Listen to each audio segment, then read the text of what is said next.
What's up, guys? Welcome back to Dark Souls 2 playthrough. I'm Seth, Tim Hat Brigade Gaming, leading you through the world of Dragon Lake. Let's do this. Let's do this. Alright, I made a mistake in the last video. I didn't show you how to burn the sublime bone dust. Here. All you do is you sit down at the Farfire Majula, and the bone dust will be on this screen. You select it, and you select burn. It's really that easy. But unfortunately, I didn't do it. Let's see. I'm gonna actually use my souls here, my boss souls. Because in all honesty, I don't plan on using any of the stuff they give you. So I'm gonna go ahead and use it. Maybe I'll hold on to Ornstein's soul. To level up. I'm trying to get my 22 faith. I don't think using Ornstein's soul would get me that far. As you can see over there, seems to be a white flame over the Tower of Hyde entrance area, or Hyde's Tower of Flame entrance area. That's your indication that Alicia has moved to her spot. She is now in there and can move a certain path for you if you so wish. But I do not so wish right now. Going to No Man's Wharf. Probably should have bought some more bolts first. Let me see. I got 72. Now I should be alright. Alright. No Man's Wharf. Personally, I hate this area with a passion, but come on, stand up. If you do not go, see this dude's over here just shooting fire at us.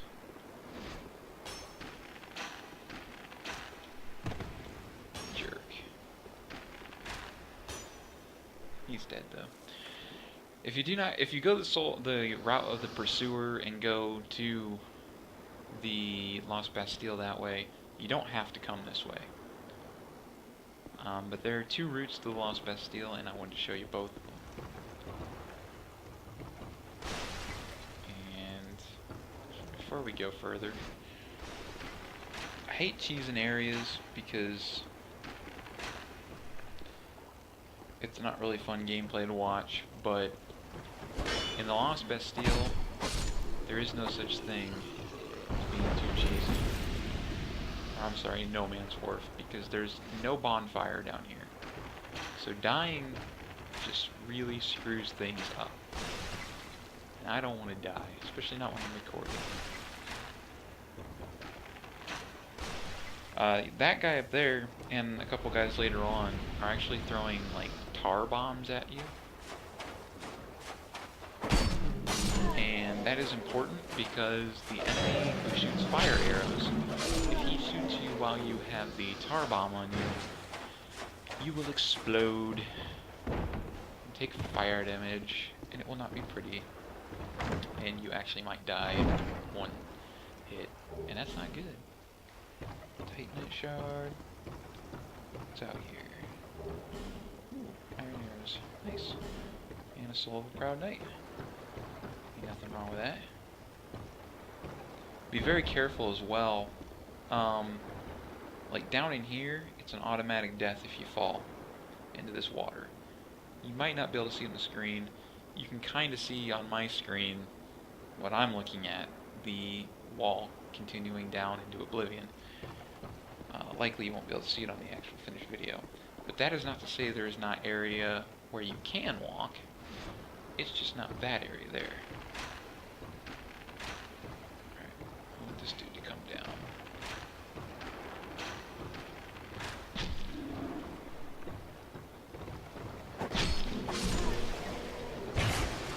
Okay. These Varangian guys, they're the giant guys here. They are dangerous. Very dangerous. In fact, they may not even be human. It's hard to tell The fact that they disappear, unlike the other hollows who just kind of fall over. What are you doing? Come on. This dude's gonna be a dick. Alright.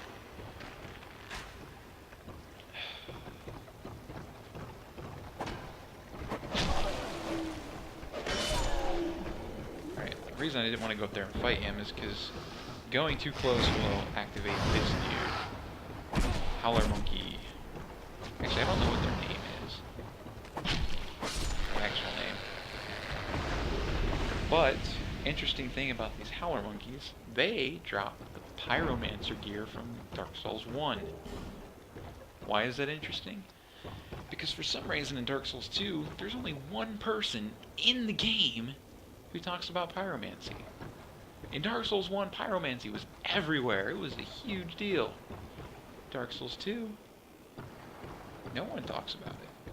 And here we find, in this place, these guys dropping pyromancer gear who, at the very least, are not in good shape. I don't want to say that they're mutated pyromancers, because I don't know. I mean, certainly they could be something else. But it's strange that they're the only ones in the game you find with the pyromancer gear. Yes, I'm cheesing this guy. I'm sorry. Fast forward if you don't want to watch it. Oh, that was a terrible arrow.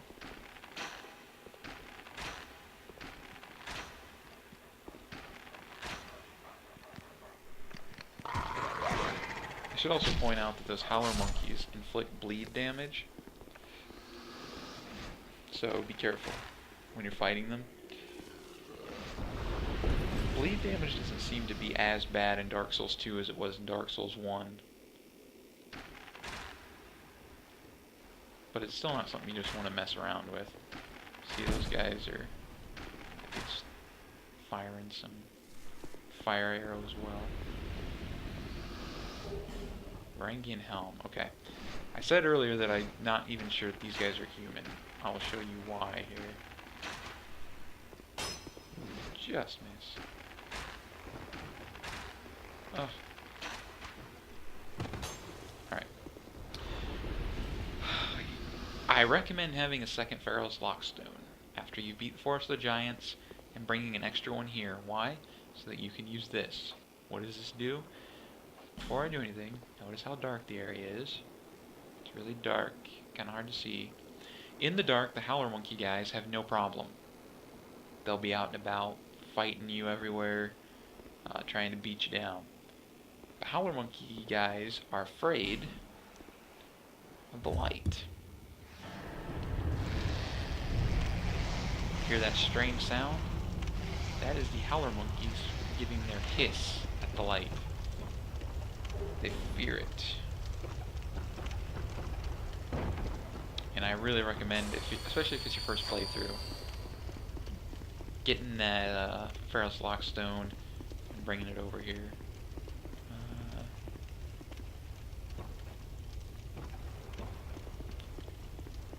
For some reason someone put a summoning sign out there. Let's go in this way. Okay, these Varangian guys are no joke. Do not take them lightly. They can actually stun lock you fairly easily. They don't have a lot of health. They can stun lock you, and when they do, if you have low vigor, you can get killed in one hit. Or not one hit, but one combo. Let's look at that Varangian helm. Helmet worn by Varangians that terrorize nearby seas. The coastline stretches far in northern Drangleic. Beyond this northern sea is an unexplored continent, said to be home of things inhuman. Now that may not refer to the Varangian guys. It may just be a reference to some of the places that they went. I don't know. But either way, these guys are not your normal human. They're obviously quite a bit bigger. Okay. What is going on here?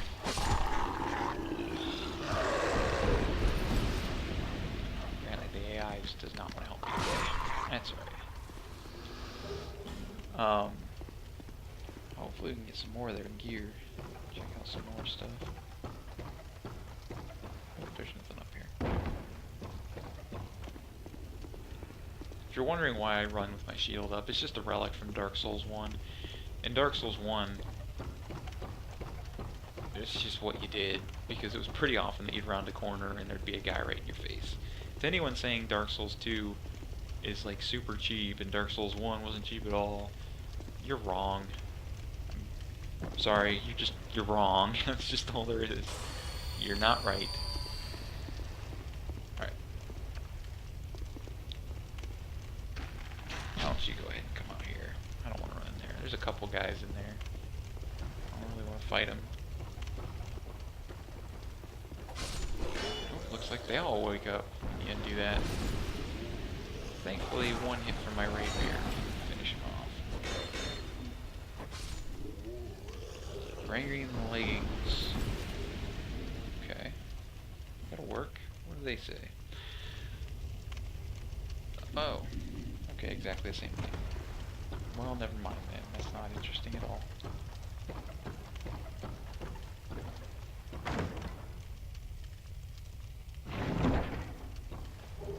Bandit gear.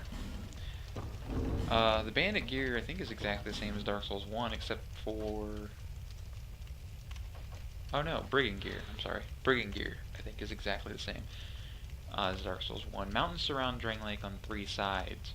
Most travelers who try to cross them end up hapless prey to the countless brigands lurking there. The theme here is that Lordran and Drang Lake are pretty much closed. See, I turn around there, this dude trying to get you from behind.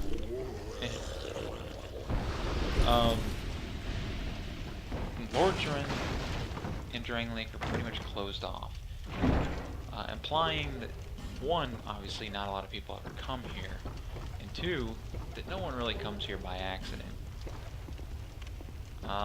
Kingdoms rise and fall here, so obviously important things happen. But no one in times of the Age of Dark, or the cusp of the Age of Dark, seemed to choose to come here. We saw a summoning sign in that doorway. We actually want to get that summoning sign. That's Lugateal's summoning sign. We're going to try to do her quest while we go. Here's where you can find a copy of Emit Force, if you want one. Alright, in here, we want to go in here. There are a lot. In fact, actually, you know what? It is just going to be a lot faster if... Oh no, I have dark pine resin. I thought I had charred pine resin. Alright, I think these guys are weak to fire, but... This is going to take a while. Oh crap, I didn't mean to do that. Looks like I'm trying to get myself killed.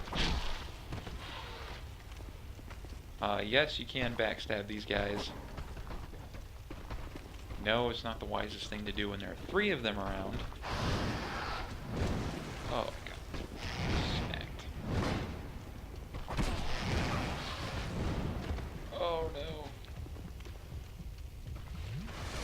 And you see, eventually they stop being afraid of the light. So, when you go to kill them, just do it quick. I should have saved my fire arrows for these guys. Didn't know. Alright. There's only one left in this one. Come on, dude. What are you doing? Ah, crap. Okay, well now there's gonna be more than one.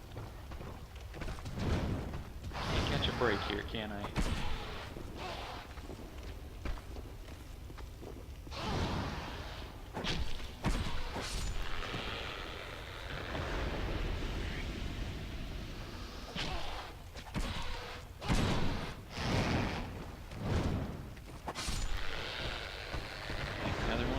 There are like 7 in total in these rooms. 6 or 7. And if you don't care about talking to Gavlan, don't come in here. There's not any real point to it if you don't care about Gavlan. but I want to show you guys Gatlings, so I gotta go in here. Let me use live gem. I don't want to use my Estus. They're not dropping the pyromancer gear for me. Alright. Really? What the heck did I get stuck on there?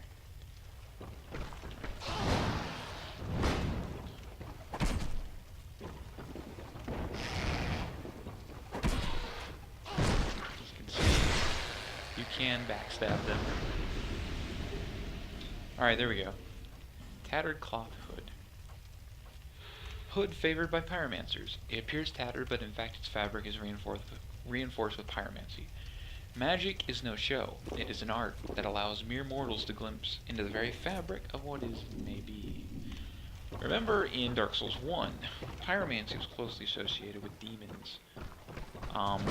From pyromancy, essentially, demons came when the witch... when the witch tried to rekindle the first flame, presumably using pyromancy, she created demons instead. Is this the end result of pyromancers in an age of dark, perhaps? Okay. I am really sucking against these guys. Go back out here into the light.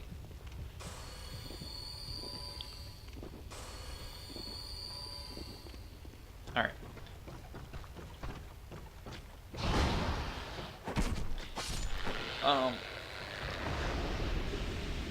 It's also said the Varangian and the Varangian items that from over the sea there are things inhuman. It's also possible these are simply from over the sea, these creatures.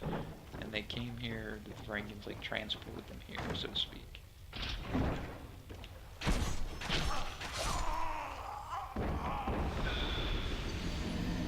Okay, I had my shield up. I don't know what happened there, why it didn't block.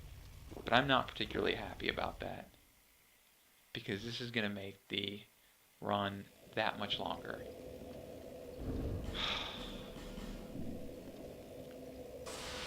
In case you're wondering, that was a crossbow trap. It shoots 5 crossbow bolts in multiple directions, 3 separate times. Come on, stand up. I'm not happy. Let's go.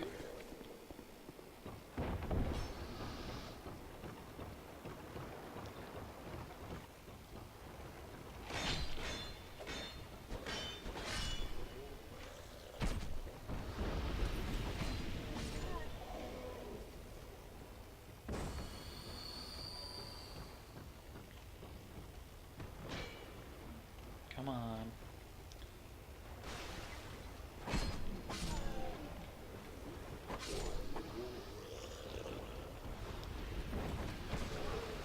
What? They're not actually saying he blocked my attack, are they? Whatever. I don't think that guy comes down to chase you.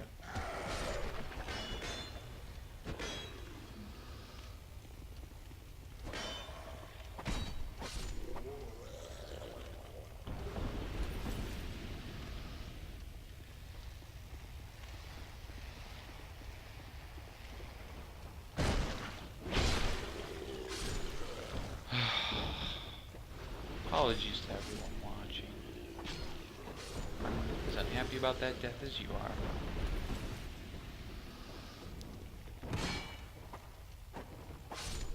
Really?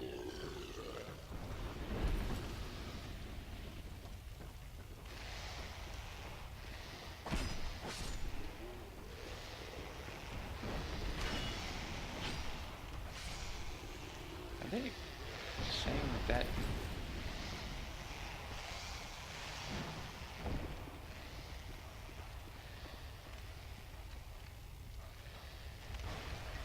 come on, dog. What? What? I don't... Okay, whatever. Not gonna sit around and wait for it. I don't know what was going on there. I mean, that dog apparently decided he didn't want to fight me. No, stay there, stay there.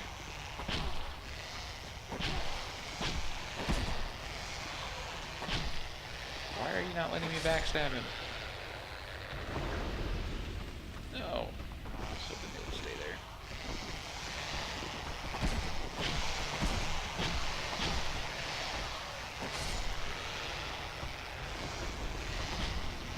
You can see they're like afraid of the light, so to speak.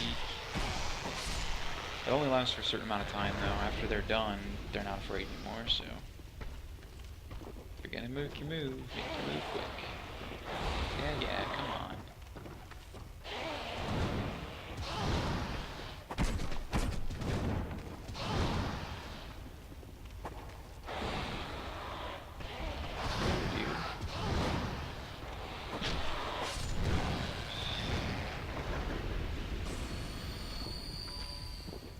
Be a pansy.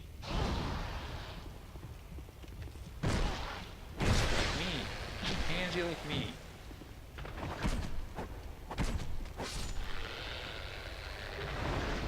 Drop a lot of long swords.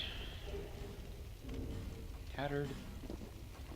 Off-road. Road favored by pyromancers. Appears tattered, but is in fact reinforced with fire, or pyromancy.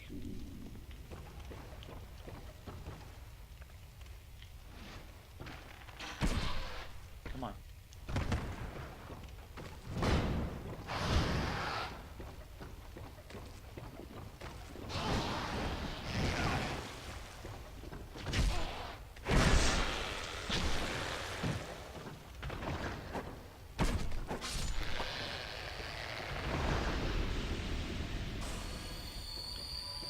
Alright.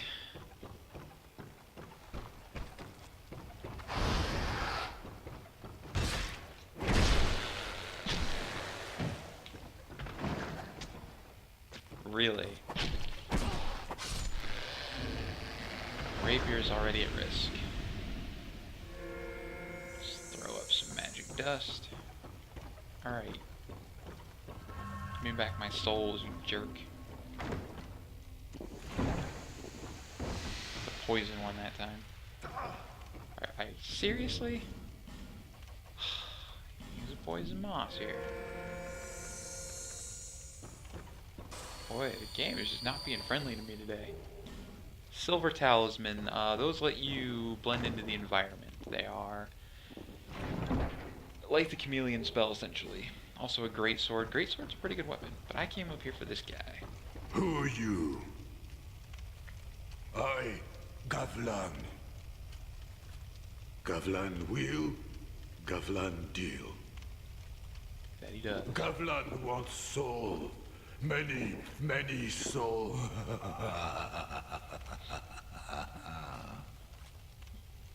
What you want. With Gavlan, you will, you deal. Alright, Gavlan is not human, he is a Gurm. And he is actually the chieftain of the Gurm. Whether that means a whole lot, I don't know, but he is. Ring of Giants, beloved ring of the gallant, shieldless Lothian, formerly of Ferosa. Increases poise. Shieldless Lothian may actually be the warrior in the Dark Souls 2 commercial. The guy in the commercial is using the Ferocian armor set, and it's quite possible that this Ring of Giants belonged to him. Lothian was born a peasant and died a general. His determination and diligence were unmatched, especially in the battlefield where he earned his name by choosing to fight without a shield. And people will say, oh, but he died a general. In Dark Souls, that don't mean a whole lot. He could have been undead and just made it back. I'm going to buy poison arrows. Gavlan sells limited poison arrows right now, but at his last spot, when you move him to his last place, he'll actually sell unlimited poison arrows. And I believe unlimited of everything, actually. Poison knife, poison resin. He's also the only guy in the game you can sell to. Obviously, later on, the ability to sell really doesn't matter. You don't get much for each item. But early on, it can actually really help you to be able to sell, you know, a few items you don't really want. Actually, I need to change that out for the Ring of Blades. Maybe that's why I'm having trouble. Oops. Ring of Blades. Ring of Blades is modeled after the Mad Knight of Alkin's weapon of choice. Increases physical attack. The kingdoms of Alkin and Ven long ago flourished on these very grounds. Again, an indication that it's been a very long time since Dark Souls 1. They were both founded by the same man, but were reduced to rivalry and spite. Now, when it says on these very grounds, that's actually referring to the area of the Forest of Giants, not to where we are now, obviously. Life gem. Alright. Let's keep going.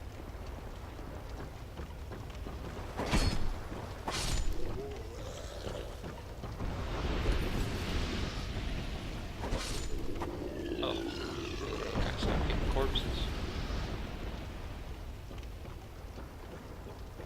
Alright, now, before I do anything, see that ship in the background?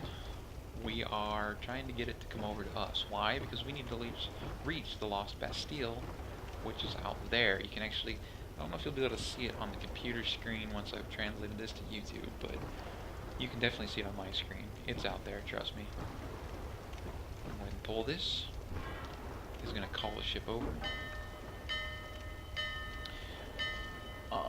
The implication is the Lost Bastille was essentially an undead lockaway. It was a place where the people sent undead to be rid of them, sort of like the undead asylum in Dark Souls 1. Presumably, this ship here and this wharf itself, really, was where Vendrick was sending the undead as their final stop before they were taken to the Lost Bastille.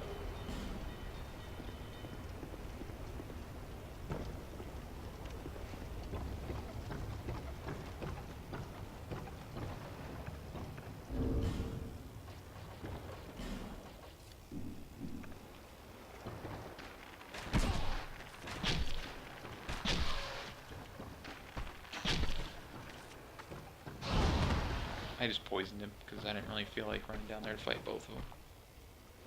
Poison is very effective on enemies in this game.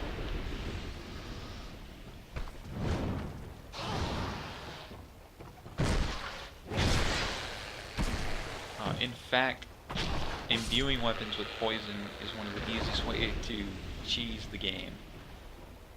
I don't think there's anything here to get. I think those fire arrows were the only thing in this small area. Be wary of liar. Okay, I will. Don't worry. So if you want 10 fire arrows, go in there.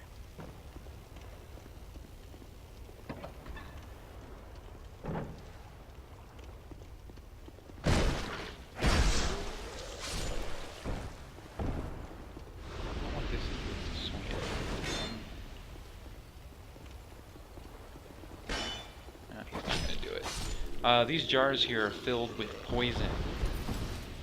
If you touch them, you will get poisoned. They cannot be broken by regular arrows, but iron arrows can break them.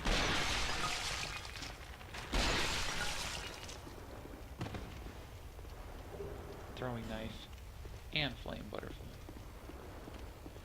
I don't know if you can hear the twinkling on your screen, but there's twinkling going on. That's because there's a twinkling little lizard, crystal lizard on the other side of the door. There's also that. This is the Estus Flash Shard in the area. You definitely want to come here. Huh. Don't you dare move, you stupid lizard. Alright, got him. If you are a melee character, actually, heck, if you're any character, this might be somewhere you want to go. And the reason being is for what's in this chest here.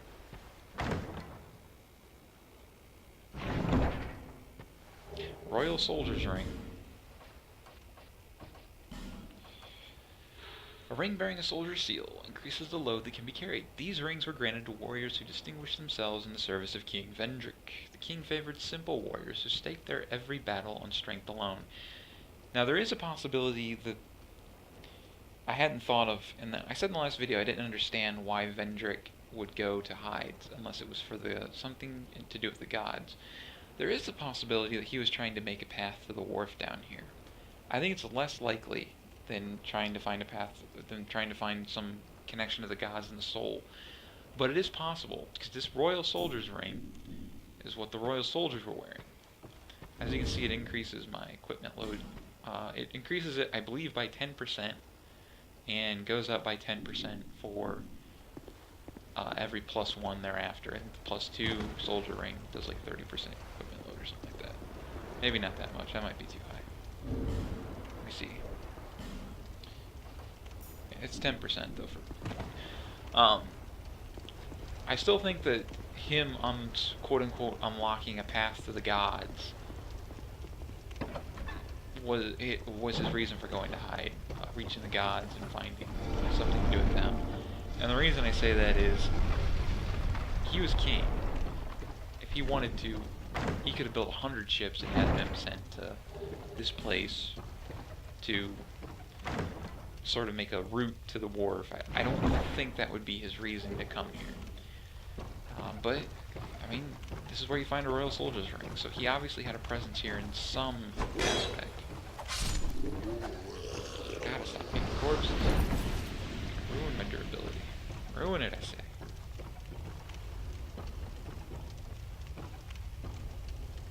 Okay. This is Lucatiel, and also this is sort of a shortcut if for some reason we die up here. I'm not going to summon her yet, though. I'll show you why. I said the AI in this game is much better than the first, and that's true. It is much better. But it ain't perfect by a long shot.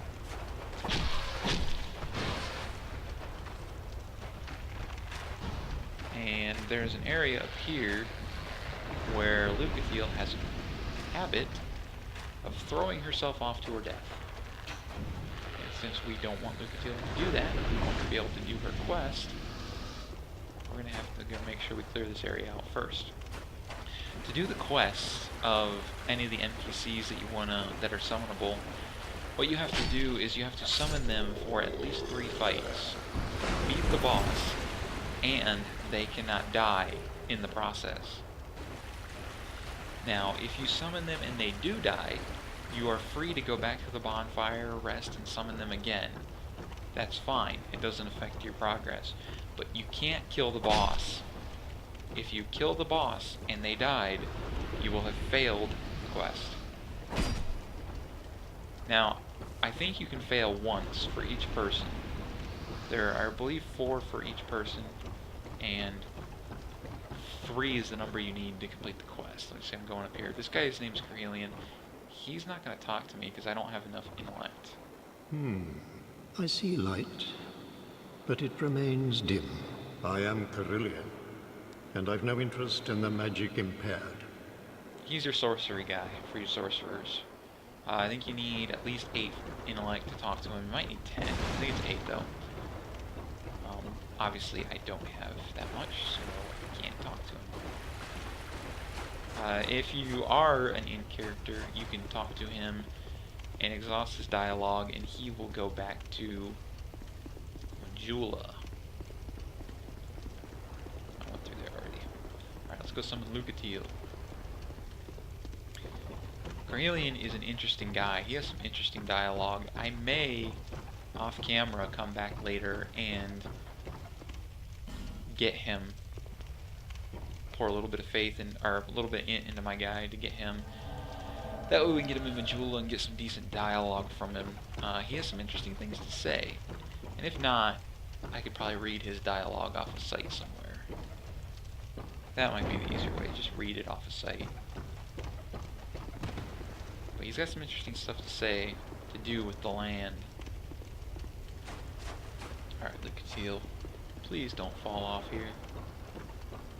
The AI is so much better, but I have seen Lucatiel die here way too often.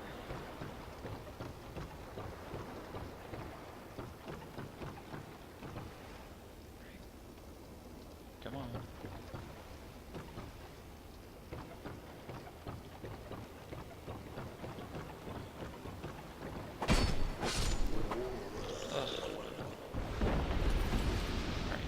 There are 3 more on this other side over here.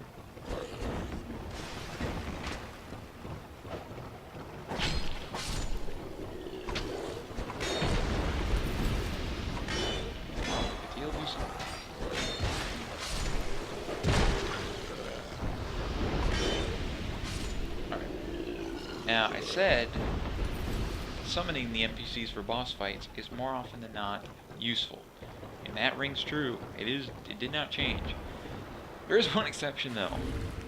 Lucatiel has a habit of bugging out on this fight and not actually entering the area.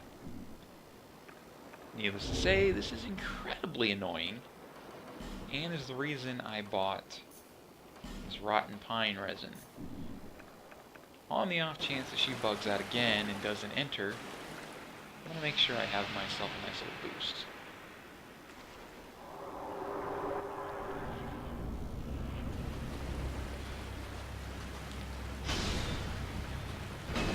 Alright, looks like she came in this time.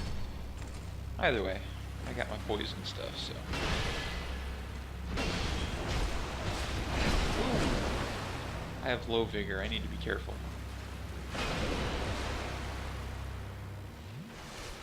This is a pretty easy fight. But, I should say, you do not want to get too cocky in here, and you don't want to waste time. The reason being, during the fight, this guy can't be poisoned. The water in the room actually rises during the fight. This fight's probably not going to go on long enough to see it, but trust me, it does rise during the fight. In fact, if I sit here long enough, it will rise. It's like Sile Sentries. Nice. Apparently putting poison on my weapon really didn't do anything. Actually, I'm going to run back up here and show you guys something and give it time to rise. When the water is about waist high, it makes running essentially impossible and rolling pretty useless. So, don't dawdle in the fight. It's not a hard fight, but if you dawdle and let the water rise, it becomes a hard fight. Alright, I wanted to see if I could show you guys. Looks like I can't really get a good view. That is the Lost Bastille over there. Just trust me on it. I can't get a good view though. Alright, we're gonna go down here. If you want to use pyromancy, if you want to be a pyromancer, unlike the first game, you can't start with a pyromancy flame. You can see the water rose a little bit. Not a lot. I'm not going to sit around waiting for it. You can't start out as a pyromancer in this game. However, if you go this route, the Hides Flame route, down here, once you beat the Flexile Sentry, in this chest, you will find Pyromancy Flame and Fireball. This is how you get the Pyromancy Flame. I'm not aware of any other way to get it. Now there is another Pyromancy Flame, the Dark Pyromancy Flame, which you can get later on. However, that flame sucks. You want this one if you're going to be a Pyromancer. Alright. Let's rock.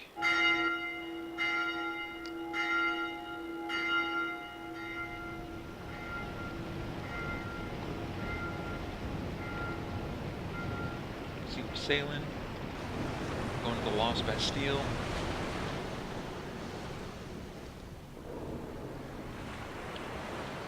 It's very possible this ship was automated somehow. We know that Vendrick had quite an extensive knowledge of automatons from his use of golems and other animated creatures. So it's quite possible the ship itself was just automated. Alright, I said earlier in Dark Souls 2 that the topography is not continuous. I'm going to give you your biggest reason as to why right here. See that right there? That is the Lost Bastille right above us. It shouldn't be there. It shouldn't look like that. It would imply, in fact, that the Lost Bastille is not behind the cliff wall there, sort of on a mountain or anything. No, the Lost Bastille, if we follow the topography here, should be somewhere over in this area here. Now, obviously that's not continuity if you're going by a topographical knowledge of the area.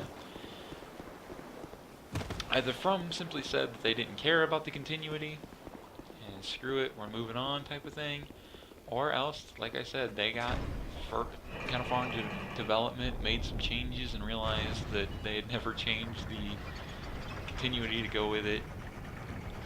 I don't think it's that big a deal. I mean, I know some people are sticklers. Oh, Dark Souls 1, everything was connected. Yeah, that was cool. Dark Souls 1 was also a much, much, much smaller game than Dark Souls 2. So, you know, take what you can get, man. Open my door. Thank you. See, this guy has Soul of a Proud Knight. And before we go and try to... Oh, I think there's a secret room in here. No, there's not. 90% of the secret rooms in Dark Souls 2 have to be clicked on with the action key. You can't break them. FYI. Alright. Before I go get this bonfire here, I want to show you guys one little thing. Sending this down, and I am walking towards the wall that the door was on. And this is why. Actually, I guess you don't have to walk towards it. You actually get there. It stops there. I thought it stopped further down. This is where you can find the scimitar and repair powder. Honestly, the repair powder is what I came for because it's worth a lot more than the scimitar to me. Scimitar I think sucks, but your call, what you want to do. Alright, we are nearing the end of the video here. Let's look at the Flexile Sentry Soul. Flexile Sentry is a merciless creature whose purpose is to punish the undead. The implication here is that this Flexile Sentry was probably created to punish the undead. That was probably its purpose. By who? Was it Vendrick? I don't know. I think so because we will find another one later on fairly close to Dragonlight Castle. Alright, in the first episode I said I think the undead do actually die. It's just not the same sort of death. I think the undead eventually turn to a sort of stone.